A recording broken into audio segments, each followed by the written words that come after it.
This is All the Rage with Paige. I'm Paige, and I'm fresh off sex right now. So thank you very much. And I'm speechless. I don't know what to talk about. So let's see where we go tonight. Or today, I should say. That's a poem. Let's just jump right into the polls that we did this week. I asked if you guys like to dance because I just need to know who is at home shaking their butt. And I want to picture the people that are saying that they do. I want to picture it. I also really want to know why 67% of you say that you dance at home and I'm not seeing it on your Instagram. I know everything doesn't need to be documented, but I'm just saying, like, I would love to see those videos. I'm just saying, if you're doing it, just put your phone up, record it so I can see it. Thank you. If you think you would want to look back and remember those things someday, I would like to see it right now, and then you can go look at it later, and we both win. 19% of you said that you don't really dance or that you're shy about it, so you just kind of avoid it. And yeah, I understand that for sure. I feel like I used to only dance at events and things like that, or dance when I was drunk. And since becoming a mom, I've kind of been doing it more just like at home on my free time. And I used to do it when I was like a kid too, and I really enjoyed it. But I don't know, as an adult, it just feels a little bit silly. And who doesn't like having a silly time? I know that I like it. It definitely helps your mood. And, you know, I've definitely seen a lot of videos where like psychologists will be like, you know, if your body's out of whack and things like that, move it. Move it and groove it. And there is truth to that. I've tried it and it definitely helps. Does it feel repulsive in the beginning? Absolutely. But it's just like when you make yourself like smile and you like naturally feel those hits of whatever chemical it is. Is it dopamine? Whatever it is, serotonin? I don't know. Yeah, it's a thing. I think the reason why it's not so cool to believe in those things is because it's real. Because it points out the fact that we all could do those things and we choose not to. You know what I mean? So I don't know. Maybe I'm wrong about that, but that's just kind of how I'm seeing it at this moment. I asked what your guys' relationship was with music, and surprisingly, 74% of you listen to a significant amount of music every single day. Because I feel like not a lot of people post about like what music they listen to. I've always just kind of wondered, like, what are people listening to? Like, does anyone listen to the radio anymore? Because I just have no gauge as far as like what people are actually listening to versus the songs that are popular on social media, which are usually like random snippets of random songs from back in the day, like, you know, sped up or slowed down. It's actually kind of nauseating at this point. But yeah, I always wonder what you guys are listening to. So again, if you're ever feeling like sharing it online, just saying, there's at least somebody who's curious and wants to know. I asked you guys, what's the vibe on Friday nights? And I was kind of expecting most of you to say that you are into staying in and relaxing. And sure enough, 71% of you are relaxing and watching shows, movies. And 12% in second place, there was a tie between creative outlets and in nights with friends. I definitely liked having in nights with friends for sure in like my early 20s, I think. And then, yeah, not really so into that anymore. I just like really don't choose to socialize much ever anymore, which is kind of sad, but it's ironic because I talk to people all the time. I just, you know, don't want them close to me. I don't want them in close proximity. I like my space. And when I do socialize, like, I don't know, I'm kind of more of a daytime socializer now. Like I used to like the Friday nights. And now I'm just like, let's see each other for a couple hours midday and then call it a day. All right, I'm going to say it again.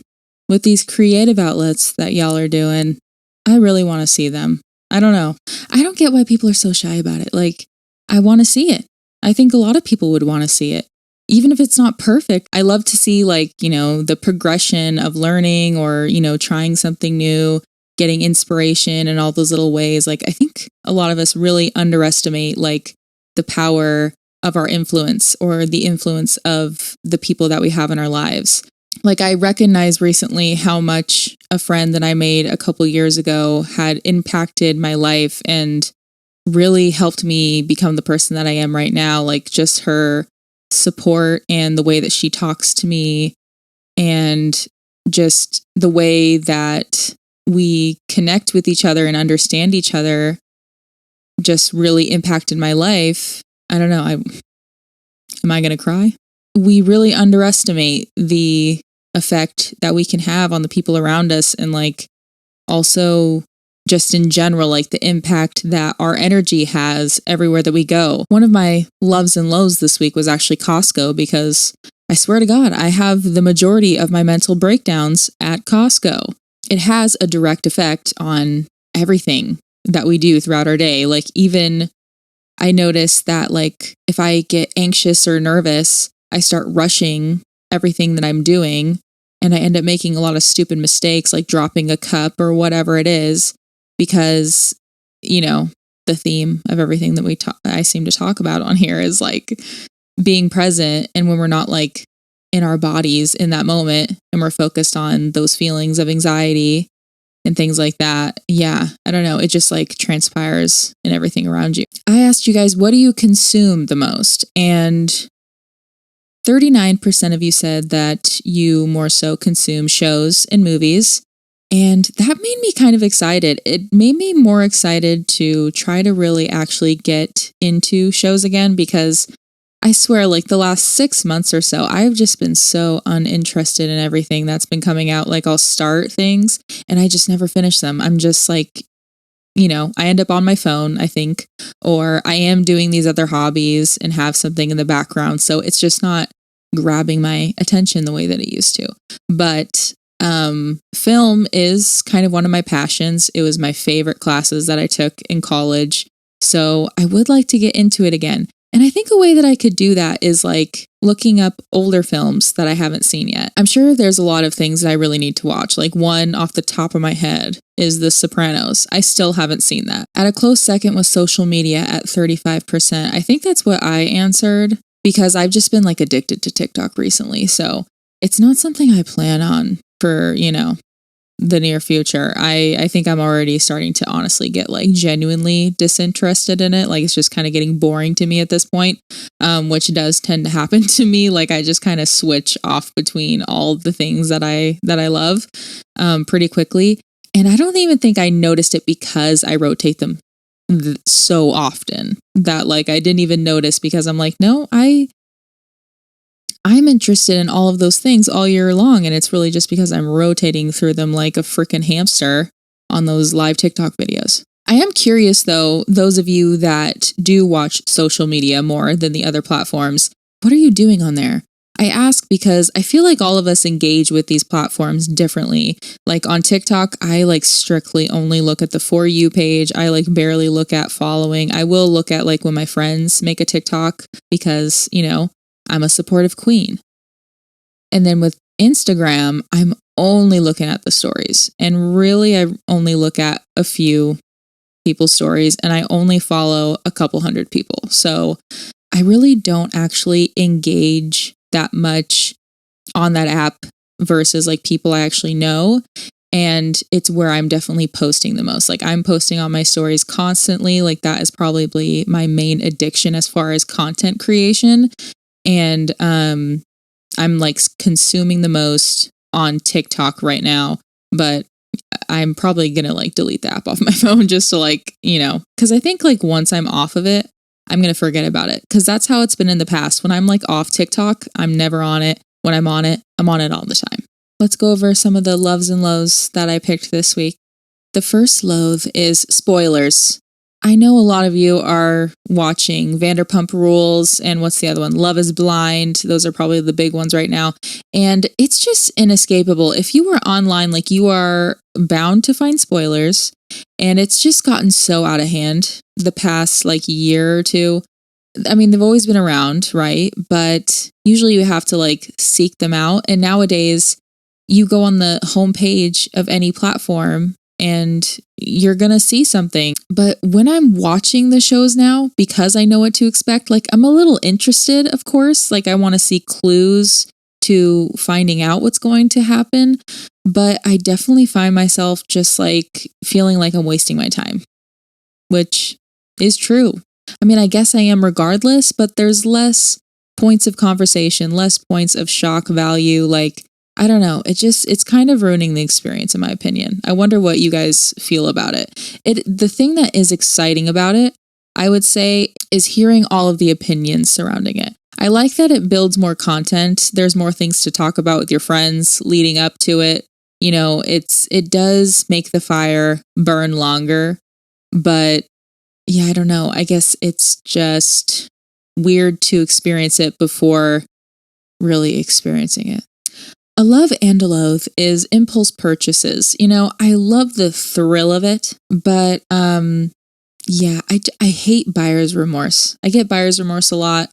I think too that part of it is the amount that I have donated the past few years, because you do end up doing that when you start a family, because obviously your babies aren't going to be babies forever. So you end up having to donate things.